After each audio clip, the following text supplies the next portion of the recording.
Hello, thank you for joining us. The Division of Special Education is bringing you information on the evidence-based practice of prompting as designed by Captain. Here are today's learning objectives. Gain an awareness of Captain, EBPs, and Affirm. Identify the components of prompting and the 5 types. Name 3 prompting procedures. Have strategies for choosing a prompt and prompting procedure. Collect basic data related to prompting, and troubleshoot. During the presentation, we will have activities to help you solidify your learning. We would like to share some information with you as well as resources that will allow you to take a deeper dive into today's learning at your own pace. Now let's take a closer look at these resources, which include Captain, EBPs, and Affirm. What is Captain? First, CAPTAIN stands for California Autism Professional Training and Information Network. It is an interagency network based in California. CAPTAIN was created to support individuals with autism spectrum disorders, or ASD. They provide information and trainings on resources such as evidence-based practices, or EBPs, to assist students to access the California state standards and prepare them for college and career readiness. Even though research shows EBPs are beneficial for students with ASD, these are practices that can be beneficial for all of our students as well. For more information about this network, please visit the Captain website listed here.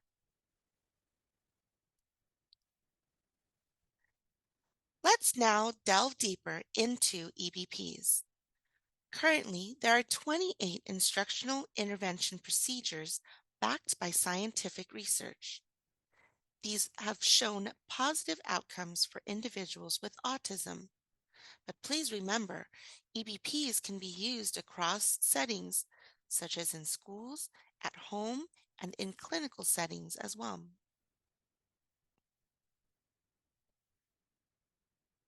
Another wonderful resource is Affirm, autism-focused intervention resources and modules. Affirm's website provides modules with step-by-step procedures for planning, using, and monitoring an EBP with students. You will find many informational handouts that are available for download. However, you must first create an account. Please visit the website listed for additional information. All right, with that, we will start with our EBP. So, what is prompting? Well, prompting is assistance given to a person to do a task or complete an action. It helps reduce incorrect responding, clarifies expectations, increases predictability and independence, and it decreases frustration. This EBP can be used by teachers, paraprofessionals, and other service providers in a variety of settings. Additionally, parents and family members can also use prompting. And like with other EBPs, prompting is used in conjunction with other evidence-based practices such as task analysis, visual supports, time delay, and reinforcement. Now, let's direct our attention to the graphic presented here. Research by the National Clearinghouse on Autism Evidence and Practice, or otherwise known as NCAPE, has identified the outcome areas and age ranges that prompting has been proven to be successful for. For example, in the outcome area of supporting communication, prompting was proven to be successful across all age groups, from toddlers to young adults. Now, if you are considering the use of prompting, please note that before getting started with the implementation, it is best practice to begin by identifying the target behavior or skill, You also want to collect baseline data through direct observation, and you will also need to establish a goal or outcome that clearly states when the behavior will occur, what the target skill is, and how the team will know when the skill is mastered. And since the goal is to foster independence, the teacher and or the team should also develop a plan on how the support will eventually fade to avoid prompt dependency.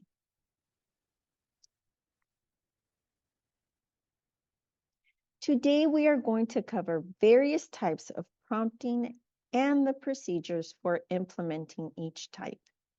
But before we dive into that, we wanted to take some time to review the ABCs of prompting. As you can see by this graphic, prompting procedures contain three key components: the antecedent, the target skill or target behavior, and the consequence. The antecedent is the stimulus, the event or thing that cues the student. For example, it can be a task directive that would lead to a response from the student. Then the student response is the target skill or target behavior that was identified in your observations as the focus of the intervention. And the last component is the consequence, which is the reinforcement and or feedback provided to the student immediately after the student's response. Now, as we know, learning is a change in behavior, and at times, students may need assistance with learning a skill or behavior. One strategy to assist a student with either acquiring new skills or behaviors, or either increasing these or decreasing them, is prompting. As we can see on this graphic, it is necessary that the prompt be provided between the antecedent and the student's response. Now, let's take a closer look at the individual components of these prompting ABCs.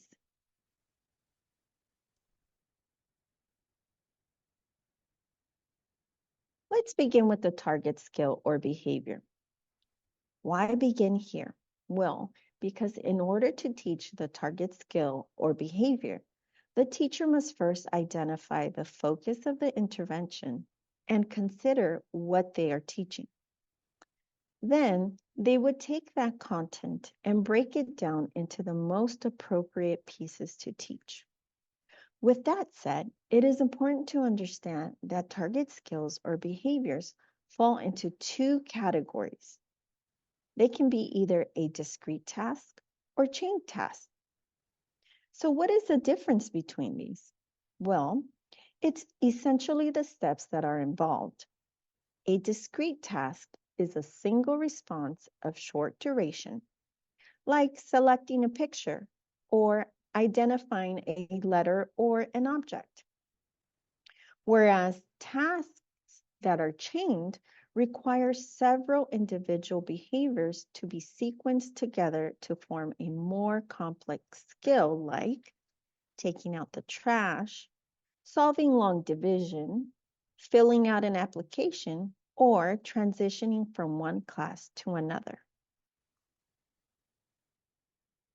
Now it's time for an activity to help check your understanding on discrete and chain tasks.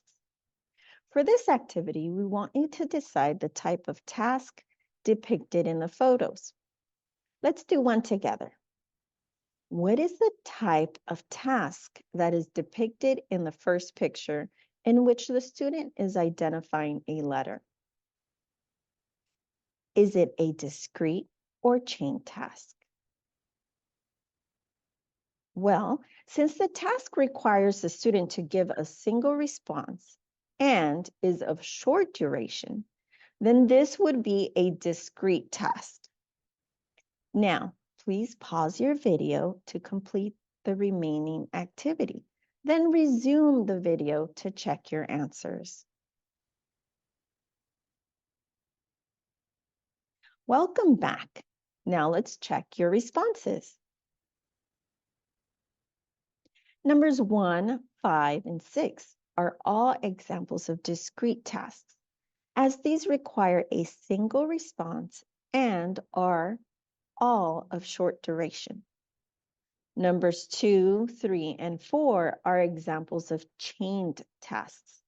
These require several individual behaviors that are sequenced together to form a more complex task.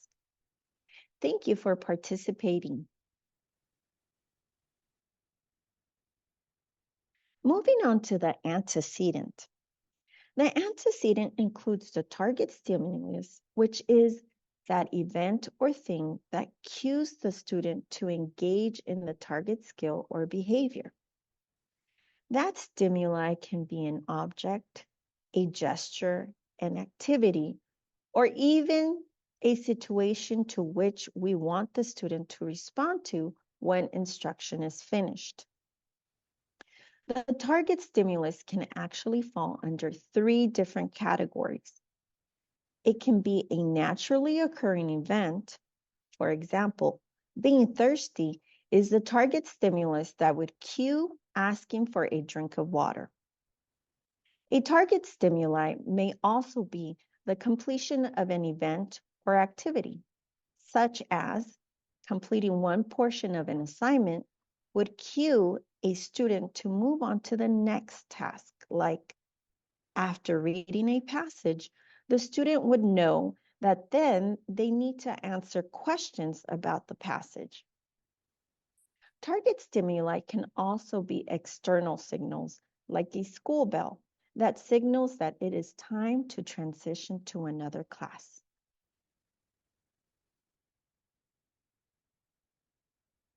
We just reviewed one component of the antecedent, the target stimulus. However, the antecedent also includes cues or task directions. After identifying the target stimulus, the teacher or supporting adult can then identify the cue that will tell the student that it is time to use the target skill or behavior. Cues and task directions are critical in prompting because they provide a way for the student to associate that cue with using the target skill or behavior.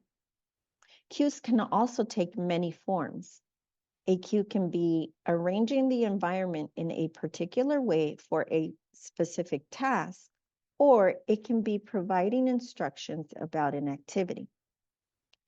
When selecting cues or directions, ensure that they are clear, complete, specific, and aimed at the student's skill and interest level in order for the student to understand what they are supposed to do or are expected to do.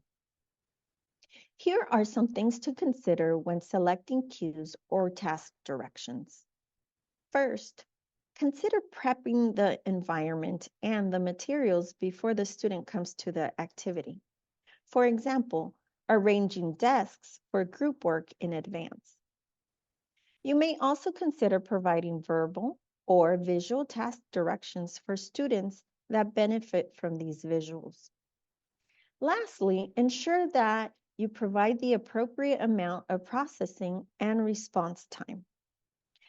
As educators, it is second nature for us to provide our students with support.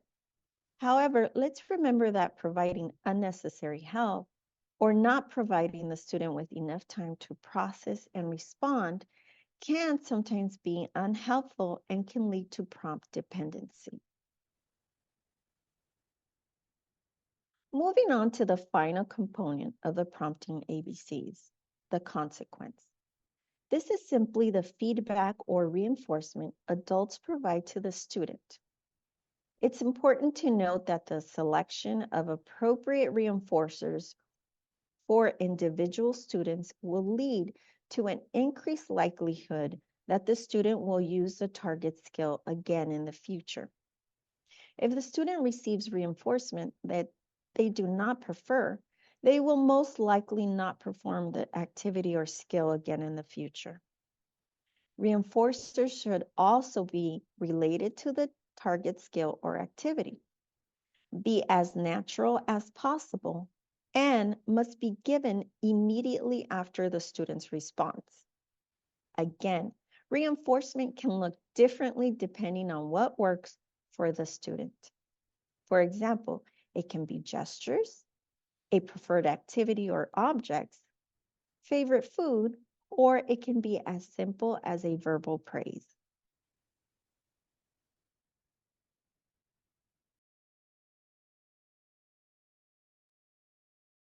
Now let's go over how to help a student move from the antecedent to performing the target skill. We will go over 5 types of prompting today. If you are to do a search on prompting, you will see many variations of this graphic. However, for today, these 5 prompts are our focus: physical, modeling, visual, verbal, and gestural.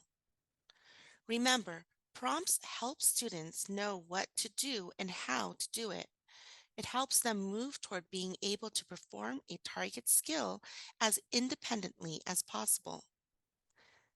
There is a hierarchy with these types of prompts in terms of whether they are more or less intrusive and whether they lead to more or less independence.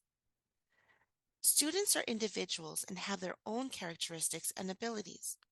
Therefore, we should keep in mind that this hierarchy can be different for each student. A prompt that is less intrusive for one student can be more intrusive for another student, depending on their abilities and needs. So please keep that in mind during today's PD. Also, please keep in mind that in addition to the classroom teacher, paraprofessionals, other service providers, and parents should be in the loop of what prompting is and which ones are being used with the student. All right, let's jump into physical prompts. A physical prompt is used when completing activities that require physical, muscular movement. There is a difference between full physical and partial physical prompts, as seen in the photographs. For instance, hand over hand versus holding at the elbow or arm area.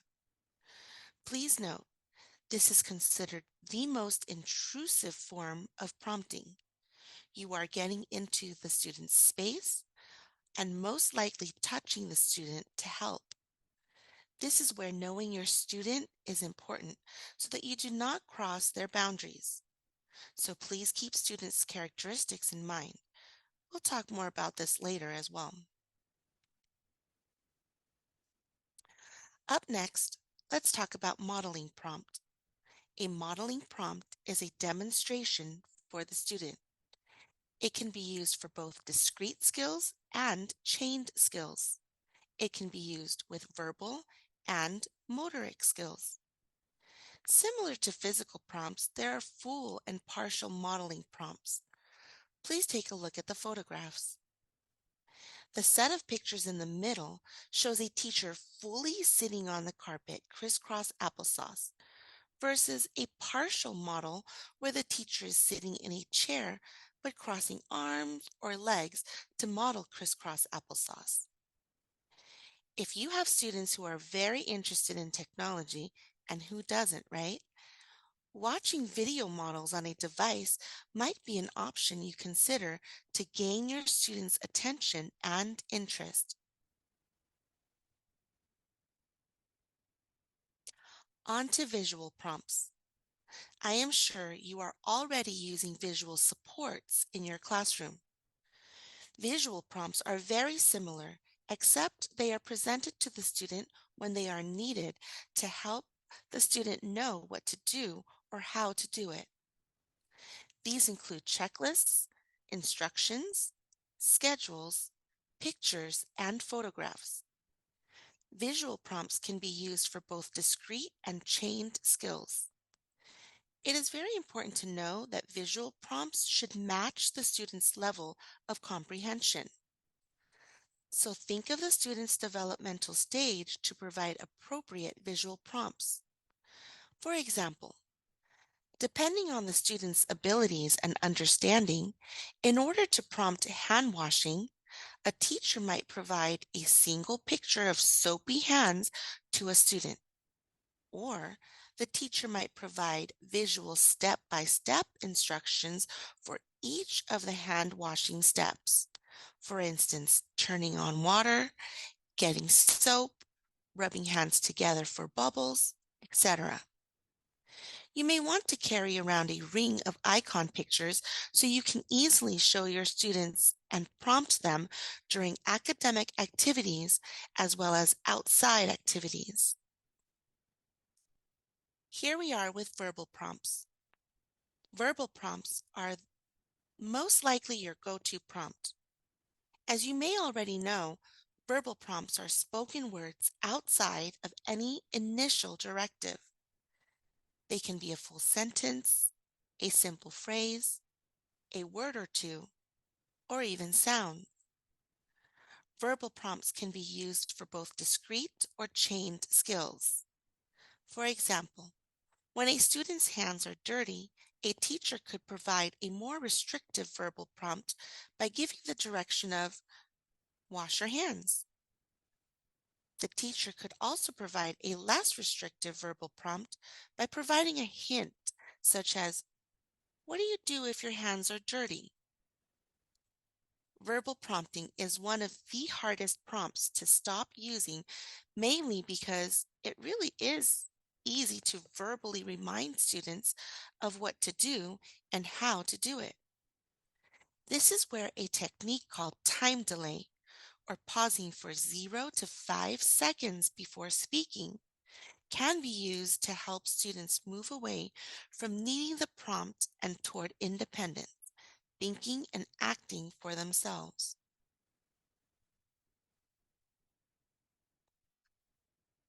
Lastly, let's talk about gestural prompts. A gesture is a movement of a part of the body. There is no hand over hand or holding at the elbow. A gesture is made by the teacher, para, or parent to help the student know what to do and be able to successfully do it. It can be used for both discrete and chained skills. Please be as consistent as possible with gestures. You can add variety as students learn them, but it's important to be consistent until the student understands one gesture first. Same goes for having consistency with paraprofessionals and parents. We want you to have this slide for future reference. As you can see, these are the 5 types of prompts and what they mean. This infographic includes arrows to show the progression toward more or less intrusive and more or less independence.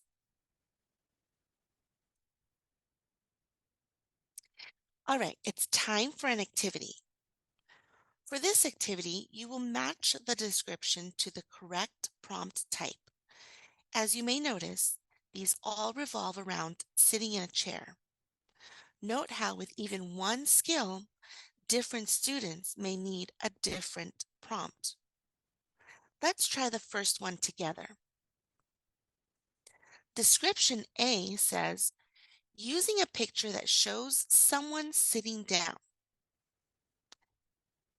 Yes, that is an example of a visual prompt. Please pause the video to engage in this matching activity. Then resume the video to check your answers.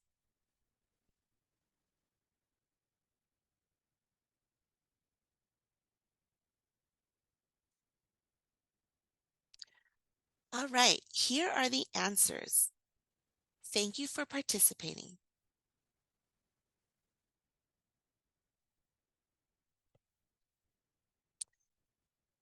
Now that we are familiar with the various types of prompts, let's get into choosing a prompt. How do you know which prompt to use? This slide guides you toward knowing how to choose between the 5 types of prompts. First, teachers and school teams must make note of the characteristics of the student.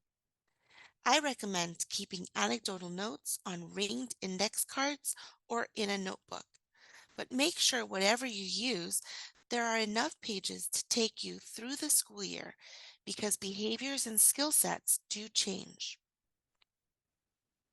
Second, you must also consider the characteristics of the skill. Ask yourself, what is the student able to do? Which prompt will match the skill? And what has worked in the past? For example, I have a student who needs to complete a writing assignment, but she forgets to gather her materials when she comes to me for small groups. If she can read, I can provide a checklist of words for her of the items. Otherwise, I would provide a list of pictures of the items she needs. In order to choose the best prompt, I take into consideration the skill of needing to gather materials and student characteristics of whether she can read words or pictures.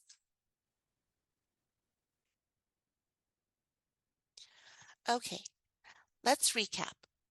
We know the types of prompts and how to choose a prompt. Let's now move into learning about the 3 prompting procedures.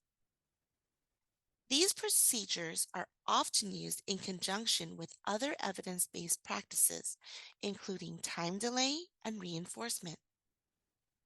A variety of prompting procedures support the learning and development of students. The 3 prompting procedures are least to most prompting, graduated guidance, and simultaneous prompting, also known as errorless learning. Okay, one thing before we delve deeper into the 3 prompting procedures. Let's watch a video on how to identify a controlling prompt for a student.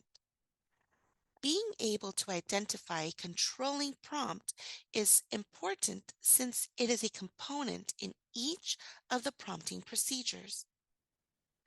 So we want to make sure that you understand what it is and how to identify one for your student.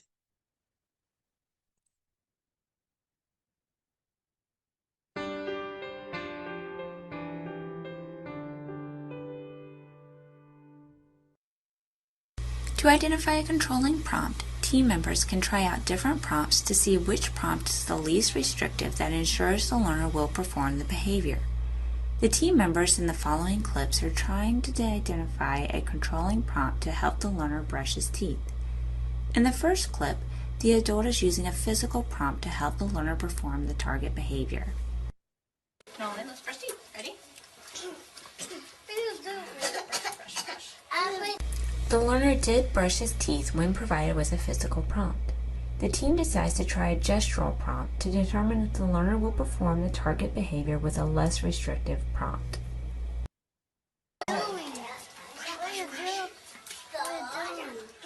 Good job. Good job. Nolan, brush, brush, brush. Good job. Good job, Nolan. Brush, brush, brush. Good job, Nolan. Nice job. Yay. The learner was able to brush his teeth when provided with a gestural prompt and minimal physical prompts as well. The team members decided to use a combination of gestural prompt paired with the less restrictive physical prompt as the controlling prompt for this learner.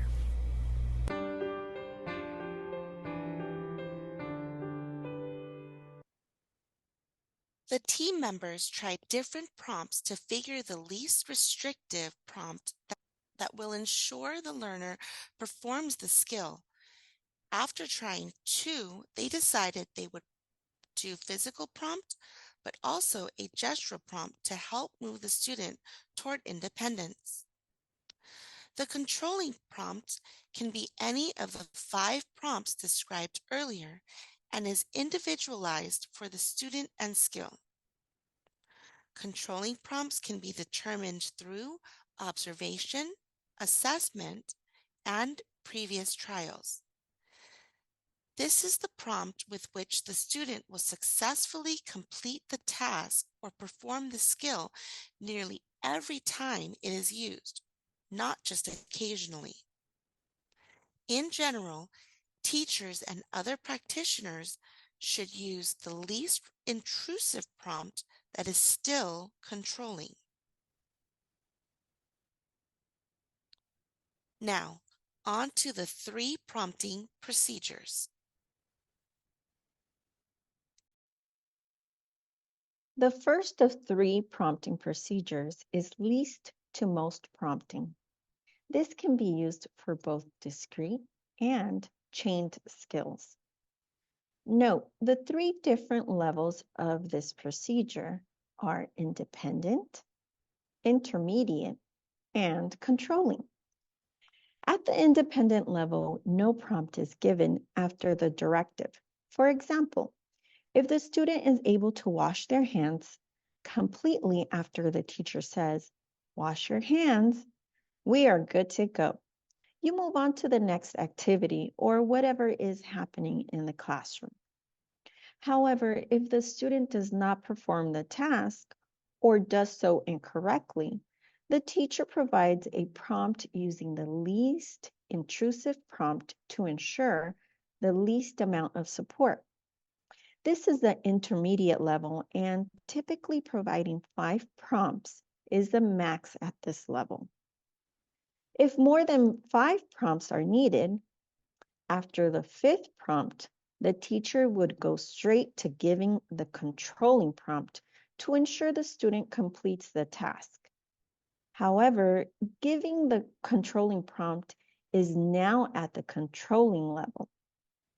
In summary, the main points are: let the student try on their own first, provide support, which are those additional prompts, as needed up to a maximum of 5. After that, if needed, go ahead and give the controlling prompt to ensure the student is able to complete the task. The graduated guidance procedure, or the most to least, is used only with chained skills. Remember that chained skills are those skills comprised of several behaviors sequenced together to form a more complex skill. And it almost always involves motoric skills or physical components such as getting dressed or washing hands. With the graduated guidance procedure, the adult applies the amount and types of prompts needed to help the student complete the target skill or behavior. And they immediately fade or reduce the amount and types of prompts needed as the student begins to acquire the skill. First, the controlling prompt is provided from the beginning. Prompt level is lessened as the student becomes more capable of performing the skill. The prompt is then reinserted when the student is not being successful in attempts, hence the circular arrow in the background of this slide. This process requires many moment-to-moment decisions about when to apply and fade the prompts. Thus, it takes considerable skill to use graduated guidance, and failure to appropriately fade prompts can cause students to become prompt dependent. Remember, the goal of prompting is to help students acquire independent and correct responding as quickly as possible with low frustration. The third prompting procedure is simultaneous prompting or errorless learning. Simultaneous prompting procedure can be used with discrete and chained tasks. They include the use of an instructional lesson and probe lessons. During instructional lessons, a control prompt is used. The steps are as follows. Once attention is secured, the teacher or adult presents the cue or task direction to let the student know a behavior is expected from them. while also delivering the controlling prompt. Now, probe lessons are mainly used to monitor progress of skill acquisition. The steps for this are as follows. After securing attention, the adult presents the target stimulus and delivers the cue or task direction, and then waits for the student to respond. However, this time, no prompt is offered. The adult may begin with instructional lessons and then transition the student to a probe lesson to monitor progress. Then, if the student does not respond or gives an incorrect response, the adult would go back to an instructional lesson. Basically, you are either teaching or observing progress.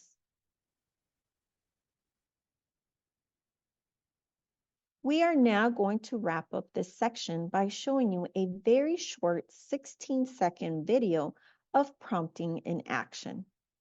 This specific example uses the simultaneous prompting procedure to assist a student in wearing a mask before entering a building. Please note that this video was from when masks were required, which is no longer the case. However, we are using this video as it demonstrates how prompting can be a quick and effective way to provide support. This video also demos an example of physical prompting. And as previously mentioned, it is important that you know your student so that you do not cross their boundaries when providing this type of support. Let's watch. Put your mask on. There we go. Perfect. Your turn. Put your mask on. Put your mask on. Again. Put your mask on. Good job putting your mask on. As we saw in the video, the teacher began by using instructional lessons and then checked for skill acquisition with probe lessons.